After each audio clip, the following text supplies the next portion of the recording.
parlerai pas vraiment de l'église. Moi, je voulais continuer l'enseignement de l'église.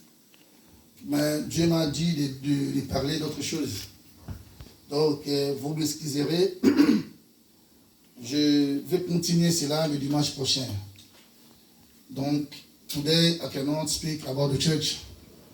Maybe if God will want, I will continue about it next Sunday. Because God told me God gave me one message for you, but the message is important for you and for me today, and for all the church. Donc, nous allons parler, je ne vais pas parler de l'enseignement que j'ai donné sur l'église, mais je vais parler d'autres thèmes que Dieu m'a dit de vous parler aujourd'hui. C'est soyons prudents. Le thème, c'est soyons prudents. C'est le thème que Dieu m'a parlé durant toute la semaine. This message God told me during the last week. And God told me to preach it and to preach that in the church. Soyons prudents. Pourquoi nous devons être prudents, mes frères et sœurs? Nous sommes dans les combats. Et le combat est réel. Pourquoi nous devons être prudents? Parce que la Bible nous prévient. La Bible nous signale que ce monde est sous le pouvoir du malin. L'Église, arrêtez de dormir. Quand je dis l'Église, je généralise. Mes frères et sœurs, réveillons-nous. Le temps va mal. L'état va mal. I don't know if you understand. Le temps va mal. Et c'est pour cela la Bible nous prévient. Et si la Bible nous prévient, c'est à guise de cause. La Bible nous dit, nous prévient, que le monde entier est sous le pouvoir du malin. Nous allons lire ça dans le livre de 1 Jean, chapitre 5, verset 19. Je lis au nom de Jésus. Nous savons, 1 John chapter 5, verse 19. 1 John. Je lis au nom de Jésus. Nous savons que nous sommes de Dieu et que le monde entier gît au pouvoir du malin. Nous savons que nous sommes du monde entier. Mais, nous savons que nous sommes de Dieu. Est-ce que tu sais vraiment que tu es de Dieu? Il y a des fois, nous oublions que nous sommes de Dieu. Donc, nous sommes de Dieu. Est-ce que vous savez que vous êtes de Dieu? Amen. Si tu le sais que tu es de Dieu, et la Bible nous dit maintenant que le monde entier est sous le pouvoir du malin. 1 John chapter 5, verse 19. Le monde entier est sous pouvoir du malin. Donc le malin est en train de faire son travail arrache-pied. Et nuit et jour. C'est pour ça que moi je vous ai toujours dit, le diable ne prend même pas congé. Le diable ne prend même pas vacances. Le diable ne prend même pas vacances. Je ne comprends pas pourquoi les chrétiens, ils disent ah non, je vais prendre les vacances. Mais le diable ne prend pas vacances. Le diable ne prend pas vacances. Et le diable, il ne travaille pas tout seul. Le diable ne travaille pas tout seul. Le diable, il travaille avec ses collaborateurs. Ses collaborateurs sont qui? Ce sont les démons, les sorciers, et ils sont aussi les satanistes, les marabouts. Ce sont tous ces gens-là qui travaillent avec Satan le diable. Et leur but c'est quoi? Leur but c'est quoi? Nous allons voir ça dans le livre des Jean. Vous allez comprendre pourquoi la Bible nous dit dans le livre des Jean 10. John 10:10. I would like to ask you to read it. John chapter 10, verse 10. Jean chapitre 10, verset 10. Je lis au nom de Jésus. La Bible nous dit ceci.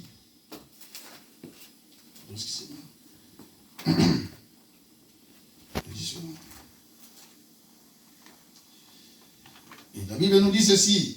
Les voleurs ne viennent que pour voler et abattre et détruire. Moi, je suis venu pour qu'ils aient la vie et l'aient en abondance. On dit les voleurs. Ici, on compare l'ennemi que je vous ai montré. On dit que le monde, c'est pour ça le thème d'aujourd'hui, c'est soyons prudents. On nous a montré qui est notre ennemi. On dit le malin, c'est Satan, le diable. Et on dit que c'est lui qui a le pouvoir sur le monde entier. Et il travaille nuit et jour, jour et nuit. Mais voilà maintenant, on nous dit ici, mais comment il vient vers nous? Comment il vient vers nous? On dit il vient vers nous comment? Comme un voleur. You can read it in English, please. Yeah. The thief come not, Yeah. but to steal, and to kill, and to destroy. To destroy. I am come that they might have life, Okay. and that they might have it more abundantly. God bless you. Thank you. Les voleurs viennent pour faire quoi? Premièrement, voler. Et deuxièmement, faire quoi? Tuer. Et troisièmement, faire quoi? Détruire. Nous allons parler seulement sur la première phrase. Le voleur vient pour faire quoi? Pour tuer. Si on dit, on doit être prudent. Il y a un voleur. Il y a un voleur. Pourquoi on dit qu'il vient pour voler? Et qu'est-ce qu'il peut voler dans nos vies? Qu'est-ce qu'il peut voler? Mes frères et sœurs, le diable fait rage dans ce monde. Le diable fait rage dans ce monde, mes frères et sœurs. Si nous n'avons pas Jésus-Christ, le diable va nous cribler tous ici. Donc si nous sommes là, c'est par la grâce de Dieu, à cause du sang de Jésus-Christ, versé sur la croix, il a pris de la demi à passer. Alléluia. Amen.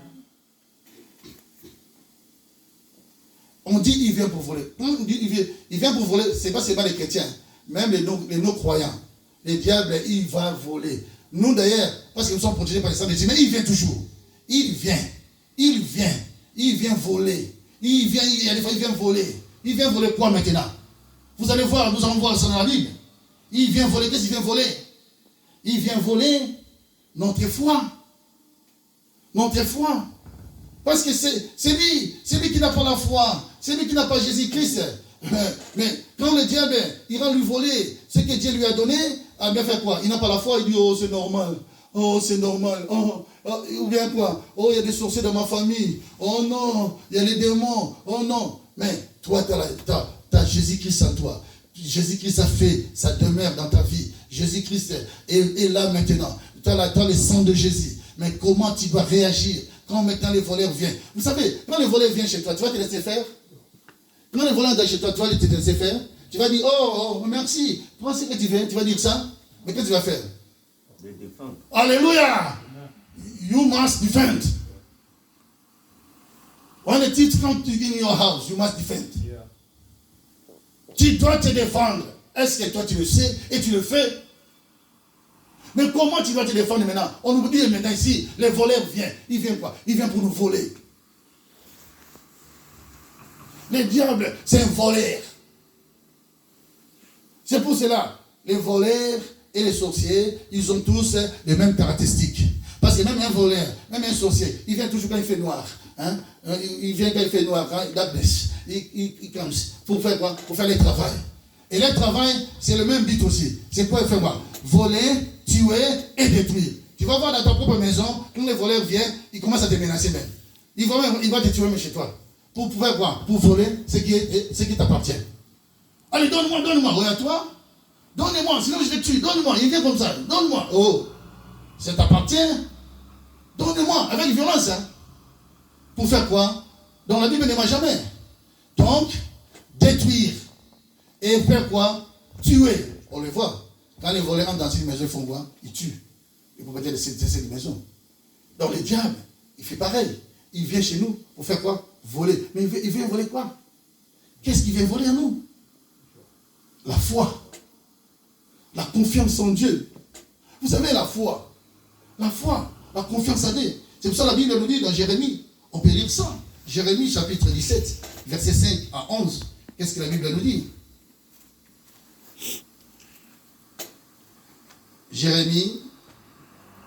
Jeremiah, chapter 17, verse 5 to 11.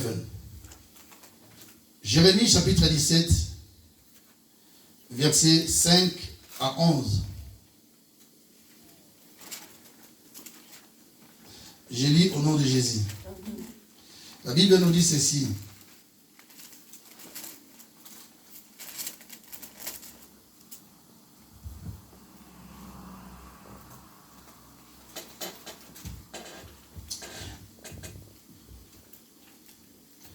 Ainsi parle le Seigneur, maudit soit l'homme qui met sa confiance dans un être humain. Maudit soit l'homme. I think you do find it for what? You do find it, the chapter? Jeremiah. Oh, okay. You can read verse 5, only verse 5. Jeremiah 17, verse 5. Yeah. Thus said the Lord, Cursed be the man that trusts in man, and make flesh his arm, and whose heart depart from the Lord. Yeah. Thank you. La Bible nous dit, maudit soit celui qui se confie à l'homme. Voilà ce que le diable vient maintenant. Quand il vient ici en nous, il nous enlève quoi? Il vole quoi? La foi. La confiance en Dieu. Vous savez, la foi, en d'autres termes, c'est la confiance en Dieu. Si tu n'as plus la confiance en Dieu, tu n'as plus la foi. Tu n'as plus la foi. Même la Bible dit dans le livre d'Hébreux 11, la foi vient de ce qu'on attend. Mais si nous prenons l'exemple d'Abraham. Abraham ne connaissait pas Dieu. Ne connaissait pas le vrai Dieu. Mais quand Dieu l'a appelé, Abraham n'a jamais entendu parler de ce vrai Dieu. Mais quand Dieu l'a appelé, Abraham a utilisé quoi? La confiance. La confiance, c'est ça la foi. Même Dieu a dit qu'il est vraiment le père de la foi. Parce qu'il a utilisé la confiance en Dieu. Est-ce que toi, tu donnes ta confiance à Dieu? Est-ce que toi, tu donnes la confiance? Voilà. Mes frères, c'est manque de la confiance. C'est manque de foi. Manque de confiance en Dieu. Beaucoup de chrétiens aujourd'hui, au lieu de se confier à Dieu, ils se confient aux hommes. Il y en a qui se confient aux médecins. Il y en a qui se confient aux médicaments. Il y en a qui se confient aux avocats. Oh, mon avocat dit, ton avocat. L'avocat et par excellence, c'est Jésus-Christ. Le médecin par excellence, c'est Jésus-Christ. C'est lui seulement qui peut te défendre. Oh, contre les attaques de l'ennemi, contre les attaques de Satan, le diable. Nous perdons la foi. Et le diable vient voler. Quand le diable, vous savez, s'il n'y a plus la foi, il y aura quoi maintenant? La peur. S'il n'y a plus la foi, il y aura plus maintenant les doutes. S'il n'y a plus la foi, il y aura quoi maintenant? Il y aura les soucis. S'il n'y a plus la foi, il y aura quoi? La nervosité. Vous avez quelqu'un tout un nerveux. Oh, calme-toi. Oh, calme-toi. Mais pourquoi tu me regardes comme ça? On te regarde, c'est moi, il n'y a pas de soucis. Donc, calme-toi. Donc, voilà, parce qu'il manque la foi. Donc, il sait que non, ça ne va pas. Donc, il dit que non, je suis au bout. Mais non, il faut toujours avoir la confiance en Dieu. Il faut toujours avoir confiance en Dieu. La Bible dit, s'il ferme une autre porte, il ferme une autre. Mais pourquoi tu dois perdre la foi? Il faut toujours garder la foi en Jésus-Christ. Parce que l'ennemi vient pour voler. L'ennemi, quand l'ennemi va voler ta foi. Allez, maintenant, c'est quoi? Il va maintenant commencer, il dira, vous savez, si vous avez perdu la foi, vous avez perdu la confiance en Dieu, c'est fini. Donc, cela veut dire quoi? Ah, donc, vous commencez maintenant à minimiser la puissance de Dieu. Il dit, ah non, mais moi, j'étais dans des problèmes, je l'ai invoqué, il ne m'a même pas répondu. Est-ce que vous comprenez? Je l'ai invoqué, mais il n'a même pas répondu. Oh, Dieu m'a abandonné. Et le diable aime comme ça. Job, il était frappé. Mais Job n'a jamais trahi sa foi. Voilà. C'est ça. Vous voyez l'exemple de Job. On dit le voleur vient pour voler. Mais en Job, il n'a pas volé sa foi. Mais il a passé par quoi? Par les deux autres aspects. Qui est tuer et détruire. C'est pour ça que Dieu a dit, tu peux faire tout ce que tu veux dans son corps, mais ne touche pas son âme. Ne touche pas son âme. Le voleur vient pour tuer et pour égorger. Et la Bible a dit, je continue dans verset 6, Il est comme, de Jérémie 17, il est comme un généfrier, c'est dans ma version ici, dans la plaine aride. Il ne voit pas arriver le bonheur. Il ne demeure dans le lieu brûlé du désert. Si une terre salée et sans habitants, béni soit l'homme qui met sa confiance dans le Seigneur, celui dont le Seigneur est assurance. Est-ce que Jésus-Christ est ton assurance aujourd'hui? Est-ce que Jésus-Christ est ton assurance aujourd'hui? Et verset 8, on dit, il est comme un arbre planté près des eaux, qui attend ses racines vers les cours d'eau. Il ne voit pas venir la chaleur et son feuillage reste verdoyant. Dans l'année de la sécheresse, il est sans inquiétude. Dans l'année de la sécheresse, il est sans inquiétude. Est-ce que je comprends? Donc cela veut dire, même le voleur vient, toi tu sais qu'il y a quelqu'un qui combattra ta place. Vous voyez dans ce monde, quand un voleur vient, on cherche toujours à se défendre, non? Mais est-ce que tu vas te défendre comme ça?